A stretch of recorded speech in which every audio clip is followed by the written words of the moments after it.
Right අයිබෝන් කියලා ප්‍රාර්ථනා කරනවා මේ වෙලාවේ Dream View TV YouTube channel එකත් එක්ක එකතු වෙලා ඉන්න ඔයගොල්ලෝ හැම දිනෙකටම. ඉතින් අද කතා කරන්න ලෑස්ති වෙන්නේ පේනවනේ මගේ අතේ මොකද්ද තියෙන්නේ කියලා DJI කම්පැනි අලුත්ම drone එක. එහෙම නැත්නම් Mavic series එකේ පොඩිම drone එක කිව්වොත් හරියටම හරි. මගේ අතේ තියෙන්නේ Mavic Mini. මම මීට කලිනුත් වීඩියෝ එකක් කරා. නමුත් අද දවසේ තමයි මේකේ unboxing එක සහ first flight එක කරන්න ලෑස්ති වෙලා ඉන්නේ. ඉතින් එහෙනම් අද අපි කතා කරමු Mavic Mini ඇත්තටම හොඳයිද නැද්ද කියලා. මේ try tech. ඉතින් වීඩියෝ එක පටන් ගද්දිම මුලින්ම කියන්න කාරණාව තමයි Mavic series එකේ අනිත් drone වගේම Mavic Mini drone එක එළියට දාද්දිත්, ඒ කියන්නේ මාකට් එකට දාද්දිත් DJI කම්පැනි version දෙකකට තමයි එළියට දැම්මේ. ඒකෙන් එකක් තමයි Flymo combo කියලා මේකේ full set එකම එළියට දැම්මා. අනිත් එක තමයි standard kit එක කියලා තවත් කොටසක් එළියට දැම්මා. ඒ කියන්නේ accessories ඒකේ ප්‍රමාණය අඩුයි. ඉතින් මේ වෙලාවේ මගේ අතේ තියෙන්නේ standard kit එක. ඉතින් මම මුලින්ම මෙන්න මේ විදිහට මේක unbox කරන්නයි ලෑස්ති වෙන්නේ. right ඔයාලට මුලදීම බලා ගන්න පුළුවන් drone එකයි control එකයි මෙන්න මේ විදිහට අපිට මුලින්ම බලා ගන්න පුළුවන්කම තියෙනවා. මම මුලින්ම මේකේ drone එක එළියට ගන්නවා. ඉතින් ඔයාට පේනවා හරිම පොඩි විදිහට ඩිසයින් කරලා තියෙනවා මේ drone එක. මේකේ හරිම experience එක මොකක්ද කියලා ඔයාට කියන්න පුළුවන්කම ලැබෙන්නේ මෙන්න මෙහෙම. phone එකයි drone එකයි මේ විදිහට compare කරොත් එහෙම ඔයාට බලා ගන්න පුළුවන් ෆෝන් එකට මේක වහන්නත් පුළුවන්. ඒ කියන්නේ ෆෝන් එකටත් වැඩිය පොඩි මේ ඩ්‍රෝන් එක.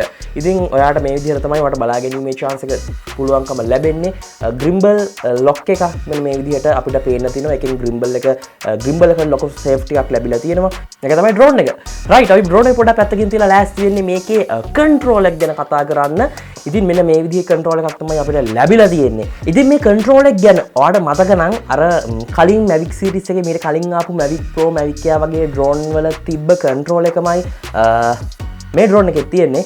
ඉතින් මේක ඇත්තටම හොඳ powerful control එකක්. ඉතින් මේකේ මේ අවශ්‍ය විදිහට අපිට adjustments කරන්න පුළුවන්. ඒ වගේම phone holder එක මේ හැම දෙයකින්ම මේක සමන්විත වෙලා තියෙනවා.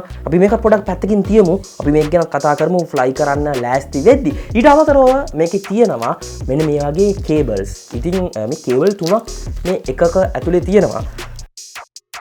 එකක් තමයි micro USB, අනිත් එක තමයි lightning port එකක්, අනිත් එක තමයි USB type C port එකක්. ඒ කියන්නේ මේ cables වලින් තමයි ඔයාගේ control එකයි ඔයාගේ phone එකයි connect කරන්න තියෙන්නේ. ඉතින් ඒ කියන්නේ මේ control එක ඔයාට phone holder එකට ඔයාගේ phone එක සම්බන්ධ කරාට පස්සේ මේ cable එකක් හරහා ඔයාගේ phone එකයි control එකයි connect කරන්න පුළුවන්. ඒ කියන්නේ අර Phantom series එකේ වගේ Wi-Fi වලින් connect කරන්න මේක එහෙම scene එකක් නැහැ. එලින්ම මේකේ කේබල් එකෙන් තමයි ෆෝන් එකයි control එකයි connect වෙන්නේ. ඒ වගේම මේක ඇතුලේ තවත් කේබල් එකක් තියෙනවා මේ standard kit එක ඇතුලේ. මේක තමයි අපේ micro USB කේබල් එකක්. තවත් එක දෙයක් තියෙනවා ඒ තමයි අපේ paper documents මේ විදිහට අපේ drone එක සම්බන්ධ paper documents මේ විදිහට තියෙනවා. ඉතින් ඔයාලට පුළුවන් දන්නේ නැති දෙයක් තියෙනවා නම් මේ හරහා කරුණු කාරණා දැනගන්න. ඉතින් මෙන්න මේ කියන දේවල් තමයි ප්‍රධාන වශයෙන්ම අපේ box එක ඇතුලේ තියෙන්නේ. මේ standard kit එක ඇතුලේ තියෙන්නේ. නමුත් ඔයාලට ප්‍රශ්නයක් වෙන්න පුළුවන් අර Flymo combo එකේ මීට අමතරව තියෙන දේවල් මොනවද කියලා. මම ඒක ගැන මේත් එක්කම කතා කරගෙන යන්නම්. ඒ Flymo combo pack එකේ තියෙනවා මීට අමතරව මේ propeller guards තියෙනවා. බැටරි 3ක් තියෙනවා. මේකේ තියෙන එක බැටරියයි. ඒ වගේම බැටරි 3 එකපාර charge කරන්න පුළුවන් charging hub එක තියෙනවා. ඒ වගේම තමයි අපේ propellers එහෙම අපිට replace කරගන්න අවශ්‍ය tool kit එහෙමත් ඒ box එක ඇතුලේ තියෙනවා. ඊට අමතරව වැදගත්ම දෙයක් තමයි ඒකේ casing එක. ඒ කියන්නේ අපේ drone එක අපිට අවශ්‍ය තැනක ඉතාමත් ලේසියෙන් අරන් යන්න පුළුවන්කම තියෙනවා. DJI කම්පැනි නම් කියන්නේ මේ case එක, මේ casing එක සම්පූර්ණයෙන්ම waterproof casing එකක් කියලා. ඉතින් මෙන්න මේ ටික තමයි මේ වෙනසකට තියෙන්නේ මේ Flymo combo එකයි standard kit එකයි අතර තියෙන වෙනස්කම් විදිහට. ඉතින් මෙන්න මේකේ මේ විදිහට තමයි landing gears එහෙම තියෙන්නේ. ඒවා අපිට මෙන්න මේ විදිහට අපිට සකස් කරගන්න පුළුවන් fly කරන්න කලින්. දැන් ඒක ඒ දෙක ඒ විදිහට landing gears දෙක මේ අපේ පිටිපස්සේ කකුල් දෙක එහෙම නැත්නම් landing gears දෙක මෙන්න මේ විදිහට තමයි අපිට සකස් කරගන්න තියෙන්නේ. right ඒක තමයි මේකේ gimbal lock එකක් මේකේ මේ විදිහ තියෙනවා. මම ඒකත් මෙන්න මේ විදිහට remove කරගන්නවා. right ඉතින් මේක තමයි drone එක. ඔයාලට පේනවනේ. ඉතින් මේ වගේ තමයි drone එකේ back side එකට ගියොත් එහෙම ගොඩක් දෙනා මේ දවස්වල back side ගැන කතා කරන නිසා මේකෙත් back side එක ගැන කතා කරන්න ඕනේ. right ඒ කියන්නේ හරියටම මේකේ drone එකේ යටපැත්ත. ඉතින් ඔයාලට පේන්න තියෙනවා මේ ආකාරයේ sensors දෙකක් මෙන්න මේ විදිහේ sensors දෙකක් ඔයාලට බලා ගැනීමේ chance එක තියෙනවා. ඒ වගේම මෙතන තියෙනවා අපේ power on off කරන පවර් බටන් එක. ඉතින් මේක ඔන් කරන්නේ එකපාරක් එබුවා තප්පර 3ක් ඩ්‍රෝන් එක ඔබන් හිටියා. මේ බටන් එක ක්ලික් කරන් හිටියා. එතකොට මෙන්න මේ විදිහට සද්දයක් එක්ක ඩ්‍රෝන් එක ඔන් වෙනවා. දැන් ඔයාලට පේනවා මෙතන ලයිට් එකක් පත්තු වෙනවා. මේ කැමරා එක ගැන මතක් කළොත් එහෙනම් මේ කැමරා එකට ඉන්සර්ට් කරලා තියෙනවා 3 axis gimbal එකක්. මම 3 axis gimbal ගැන මීට කලින් කතා කරලා තියෙනවා. ඒ කියන්නේ ඩ්‍රෝන් එක කොච්චර හෙල වුණත් ඔයාගේ කැමරා එක සෙලවීමක් වෙන්නේ නැහැ. එච්චරටම මේකේ ඒ තාක්ෂණය එතනට ඩෙවලොප් කරලා තියෙනවා මේ gimbal එක හරහා. ඉතින් ඔයාලට පේනවනේ මේ ආකාරයෙන් කොහොම මූව් වුණත් ඔයාගේ කැමරා එක සෙලවීමක් සිද්ධ වෙන්නේ නැහැ. ඉතින් ඒක නිසා අපිට හරිම ස්ටේබල් හරිම ස්මූත් වීඩියෝ එකක් නැත්නම් ඉමේජ් එකක් කැප්චර් කර ගැනීමේ chance එක තියෙනවා මේ ඩ්‍රෝන් එක හරහා. ඉතින් මෙන්න මේ කියන කාරණා ටික තමයි ප්‍රධාන වශයෙන්ම ඔයාලට මතක් කරන්න තියෙන්නේ. රයිට්, අපි දැන් හදන්නේ එළියට යන්න. එළියට ගිහිල්ලා අපි කතා කරමු. මේක ෆ්ලයි කරලා අපි කතා කරමු. මේකේ තියෙන හොඳ නරක මොනවද කියලා. අපි එහෙනම් යන් එළියට. රයිට්, අපි මේ වෙද්දි එළියට ඇවිල්ලා ඉන්නේ අපේ Mavic mini drone එකත් එක්ක. ඉතින් අපි දැන් සූදානම් වෙන්නේ රෙඩි වෙලා ඉන්නේ මේක ෆ්ලයි කරලා බලන්න මොන වගේ එක්ස්පීරියන්ස් එකක්ද කියලා. ඉතින් මේ වැඩේට මට උදව් කරනවා අපේ Tritech මුල ඉඳලම හිටපු අපේ ආරම්භක සමාජිකයෙක් යසස්. යසස් මොකද හිතන්නේ මේක ගැන? ඔවුනද එහෙනම් බලමු මේ ඩ්‍රෝන් එකේ තත්ත්වය කොහොමද කියලා. ඔව් යසස්, අපි එහෙනම් ෆ්ලයි කරලා බලමු අපේ Mavic mini drone එක. ඉතින් මුලින්ම කියන්න කාරණාව තමයි මේ වෙද්දි අපි මේක සම්පූර්ණයෙන්ම drone එක, control එක, phone එක අපි මේ තුනම එකට එක සම්බන්ධ කරලා තියෙන්නේ. එහෙනම් අපි ෆ්ලයි කරලා බලමු Mavic mini drone එකේ එක්ස්පීරියන්ස් එක කොහොමද කියලා. මේ drone එකේ තියෙනවා ස්පෙෂල් quick shots කියලා shots modes වගේක්. ඉතින් අපි මේ වීඩියෝ එකෙන් ඔයාලට විශේෂයෙන්ම කියලා දෙන්නේ මෙන්න මේ quick shots කිහිපය ගැන. ඉතින් අපි මුලින්ම මේක අපි බලන්න ඕනේ අපේ වීඩියෝ මෝඩ් එකට අපේ මේ විදිහට දාගත්තට පස්සේ අපේ ඇප් එක ඇතුලෙන් විශේෂයෙන්ම මතක් කරන්න ඕන කාරණාව තමයි මේ වීඩියෝ settings ඇතුළට ගියාට පස්සේ ඔයාලට මෙන්න පහලින් පේනවා quick shots කියලා තියෙනවා. එතනට ඒක අනිවාර්යයෙන්ම ඇක්ටිවේට් කරන්න නම් අපේ drone එක අපි ඉහළට ගන්න ඕනේ. ඉතින් මම ඒක නිසා drone එක මේ විදිහට on කරලා drone එක මම මේ විදිහට උඩට ගන්නවා. ඉතින් පේනවානේ හරිය ස්ටේබල් විදිහට තමයි drone එක තියෙන්නේ. කිසිම අවුලක් නැහැ. කුලකටත් හොඳ තත්ත්වයෙන් ඊටමත් කුලකටත් ඔරොත්තු දෙන ආකාරය මේ විදිහට තියෙනවා. කොහොම වුණත් ටිකක් කුලක නම් සැරයි. ඉතින් හරි. දැන් මම ලෑස්ති වෙන්නේ මේකේ තියෙනවා drone කියලා shot එකක්. අන්නේ shot එක ගන්න තමයි මම ලෑස්ති වෙන්නේ. මම මේක drone එකක් උඩට යවනවා මෙන්න මේ විදිහට. යවලා මම කැමරා එකෙන් මෙන්න මේ විදිහට මාව මෙතන ඔයාලට පේනවා අපේ යසසුත් ඉන්නවා. කැමරා එකෙන් පේනවා.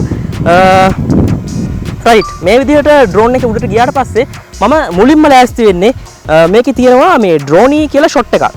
අන්න ඒක මෙන්න මේ විදිහට තමයි ඇප්ලයි කරන්නේ. ක්වික් ෂොට්ස් වලට යන්න ඕනේ.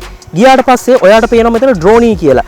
එතනින් අපිට අවශ්‍ය අපිට මේ ඩ්‍රෝන් එක යවන්න පුළුවන් ලිමිට් එක අපිට සිලෙක්ට් කර ගැනීමේ chance එක තියෙනවා. ඉතින් විශේෂයෙන්ම මෙතනදී කියන්න කාරණාව තමයි අපිට මේ ෂොට් එකෙන් ඇත්තරම් වෙන්නේ අපි සිලෙක්ට් කරන සබ්ජෙක්ට් එක ඉඳලා zoom out එකක් තමයි සිද්ධ වෙන්නේ මේ ෂොට් එක හරහා. ඉතින් මම මේකේ මීටර් 30ක් විදිහට මම මේක සිලෙක්ට් කළා. මම මේක ස්ටාර්ට් කරාට පස්සේ මම මෙතන මාව මෙන්න මේ විදිහට මම ස්ක්‍රීන් එකේ අඳිනවා. ඇඳලා මම මේ විදිහට ස්ටාර්ට් කරාට පස්සේ 3 2 1 ඉඳලා කවුන්ට් වෙලා ඩ්‍රෝන් එක මෙන්න මේ විදිහට zoom out වෙනවා. ඔයාට බලා ගන්න පුළුවන්කම තියෙනවා. zoom out වෙන්නේ විශේෂයෙන් මතක් කරන්න ඕනේ මේක ටිකක් ඉහළට යන විදිහට. ඉතින් මේ විදිහට තමයි අපිට ෂොට් එක ලැබෙන්නේ. ඒත් එක්කම මේකේ පෙන්නනවා 170යි එහෙම කියලා percentage එකකුත් පෙන්නනවා. ඉතින් මෙන්න මේ විදිහට තමයි අපේ ෂොට් එක ලැබෙන්නේ. ඉතින් ෂොට් එක ඉවර වුණාට පස්සේ නැවත අපේ ඩ්‍රෝන් එක අපි ෆ්ලයි කරපු තැනටම නැවත රිටර්න් වෙනවා. නැත්නම් නැවත ආපස්සට එනවා කියලාත් අපිට කියන්න පුළුවන්. රයිට්, දෙවෙනි ෂොට් එකටයි දැන් යන්න ලෑස්තිලා ඉන්නේ. එහෙනම් රිටර්න් වුණා. රයිට්, දැන් මට තියෙන්නේ දෙවෙනි ෂොට් එක ක්වික් ෂොට්ස් වල තියෙන රොකට් කියන මෝඩ් එකට. රොකට් කියන මෝඩ් එකෙන් සිද්ධ වෙන්නේ මෙන්න මේ වගේ ෂොට් එකක්. මම ඒකට මට ඩ්‍රෝන් එක මගේ ළඟට ගන්නවා මේ විදිහට. ඩ්‍රෝන් එක ළඟට ගත්තට පස්සේ මම ඒකට මේ රොකට් කියන එක සිලෙක්ට් කරාට පස්සේ ඒකෙත් අපිට අපෙන් අහනවා මීටර් කීයක් අපි මේ ඩ්‍රෝන් එක ෆ්ලයි කරනවද කියලා ඒ ක්වික් ෂොට් එක යටතේ. මම මේක මීටර් 30ක් කියන එක සිලෙක්ට් කරලා ඊට පස්සේ අපි ස්ක්‍රීන් එකට ආවට පස්සේ මෙන්න මේ විදිහේ අපිට අහනවා අපි මොකක්ද මෙතනින් අපි සිලෙක්ට් කරගන්න සබ්ජෙක්ට් එක මොකක්ද කියලා. අන්න එතනදී මම මෙන්න අපි දෙන්න ඉන්නවා. එතනින් කොහොම හරි අපි යසස්ස තමයි සිලෙක්ට් උනේ. ඊට පස්සේ මම කරන්නේ මේක ස්ටාර්ට් කරා. 3 2 1 එකේ ඉඳලා මෙන්න මේ විදිහට අපේ ඩ්‍රෝන් එක මේ තමයි ඔයා දකින්නේ රොකට් කියන මෝඩ් එක. ඉතින් රොකට් කියන මෝඩ් එකෙන් ඔයාලට පේනවා උඩට යන ගමන් අපේ ග්‍රිම්බල් එකත් එක්ක අපේ කැමරා එක පහළට මූව් වෙනවා. ඒ කියන්නේ හරියටම කැමරා එක අපි එල්ලයට කියන්නේ අපි පහළෙහා ඉද්දි අන්න ඒ කෙලින් හරියටම ස්ථානගත වෙනවා කිව්වොත් හරියටම හරි. ඉතින් ෂොට් එක අරගෙන මෙන්න මේ වෙද්දි ඩ්‍රෝන් එක නැවතත් තිබ්බ දැනටම එන ගමන් තමයි ඔයාලට මේ විදිහට පේන්නේ. ඉතින් ඔයාලට පේනවනේ. රයිට්. ඉතින් ඔයාලට පේනවා දැන් මමයි යස්සුයි මේ වෙලාවේ මෙතන ඉන්නවා. රයිට්. එහෙනම් අපි ලෑස්ති වෙන්නේ ඊළඟ ක්වික් ෂොට් එකට යන්න. මම ආසපු ක්වික් ෂොට් එක තමයි මේ. ඒ තමයි සර්කල් කියන එක. අපිට සර්කල් එකක් ගහන්න පුළුවන් අපි සිලෙක්ට් කරන සබ්ජෙක්ට් එකේ ඉඳලා. ඒ සඳහා සිලෙක්ට් කරගන්න ඕනේ ක්වික් ෂොට් වලට ගිහිල්ලා සර්කල් කියන එකට ගියාට පස්සේ මෙන්න මේ විදිහට එනවා. ඊට පස්සේ මම ඒකේ මාව සිලෙක්ට් කරනවා මෙන්න මේ විදිහට. රයිට්. දැන් මාව තමයි සිලෙක්ට් වෙලා තියෙන්නේ. මම මේක කරන්නේ මම පොඩ්ඩක් විතර ඩ්‍රෝන් එක zoom out කළා. කැමරා එකත් පොඩ්ඩක් move කළා. අවශ්‍ය ප්‍රමාණයට හදාගෙන මම මේක ස්ටාර්ට් කරනවා 3 2 1 මෙන්න මේ විදිහට සර්කල් එකක් ගහන්න තමයි දැන් ලෑස්ති වෙන අපේ ඩ්‍රෝන් එක. මම කැරකෙන්නේ නැහැ. මම එකම විදිහට ඉන්නවා. ඔයාට පේනවා මේ වෙලාවේ මගේ වටේ ඩ්‍රෝන් එක කැරකෙනවා. ඉතින් මේක තමයි මේ ෂොට් එක යටතේ සිද්ධ වෙන්නේ. හොඳ මම ආසම කරන ෂොට් එකක් කිව්වොත් හරියටම හරි. ඉතින් මේ විදිහට හරියටම රවුමක් කරගිලා ඩ්‍රෝන් එක ඒ තිබ්බ දැනට නැවතත් එන එක තමයි මේ සර්කල් කියන එකෙන් වෙන්නේ. රයිට්. ක්වික් ෂොට්ස් වල අන්තිම ෂොට් එක තමයි හෙලික්ස් කියන එක. ඉතින් මම ඒකට කරන්න ඕනේ ෂොට් එක තමයි මේ ක්වික් ෂොට්ස් මූඩ් එක ඇතුළට ගිහිල්ලා මේ හෙලික්ස් කියන එක සිලෙක්ට් කරාට පස්සේ මගෙන් අහනවා කොච්චර දුරකට යවනවද කියලා. මම මේක මීටර 20ක් කියලා සිලෙක්ට් කරගන්නවා. සිලෙක්ට් කරගෙන මම මෙතන ස්ක්‍රීන් එකේ මාව සබ්ජෙක්ට් කරගත්තට පස්සේ මම ස්ටාර්ට් කරනවා 3 2 1 ඩ්‍රෝන් එක මේ විදිහට ඔයාලට පේනවා මූව් වෙනවා. ඒ කියන්නේ සර්කල් එකක් එක්ක තමයි මේක මූව් වෙන්නේ. මේක සර්කල් එකක් එක්කම මේක ඈතට යනවා. ඒ කියන්නේ zoom out වෙනවා. අපිට බලා ගන්න පුළුවන්කම තියෙනවා මෙන්න මේ විදිහට.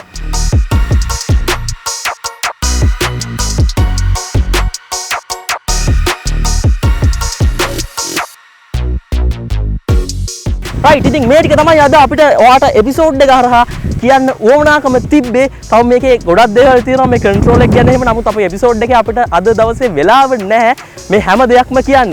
මේ එපිසෝඩ් එක ගැන ඔයා මොකද හිතන්නේ? ඒක ගැන ඔයාට පුළුවන් අපේ පල්ලෙහා කමෙන්ට් සෙක්ෂන් එකේ කමෙන්ට් එකක් විදිහට දාන්න. ඔයා මොකද හිතන්නේ මේ ඩ්‍රෝන් එක ගැන කියලා? ඔයත් මේ වගේ ඩ්‍රෝන් එකක් ගන්න හිතන් ඉන්නවද? ඒ ගැන පල්ලෙහා කමෙන්ට් සෙක්ෂන් එකේ කමෙන්ට් එකක් දාන්න. එහෙනම් අපි මේ වගේ වීඩියෝස් ගොඩක් අපේ Dream View TV YouTube channel එකේ කරලා තියෙනවා. අනිවාර්යයෙන් මේවත් බලන්න. අපේ YouTube channel එක subscribe කරන්න. subscribe button එකට එහා පැත්තෙන් තියෙන පුංචි bell icon එකත් click කරොත් අපි මේ වගේ වීඩියෝස් අපි ඉදිරියටත් කළොත් ඔයාට ඒක notification ගෙන්න ගන්නත් පුළුවන්. එහෙනම් අපි ලෑස්ති වෙන්නේ වීඩියෝ එක end කරන්නේ මෙන්න මේ කියන drone shot එකක් එක්ක.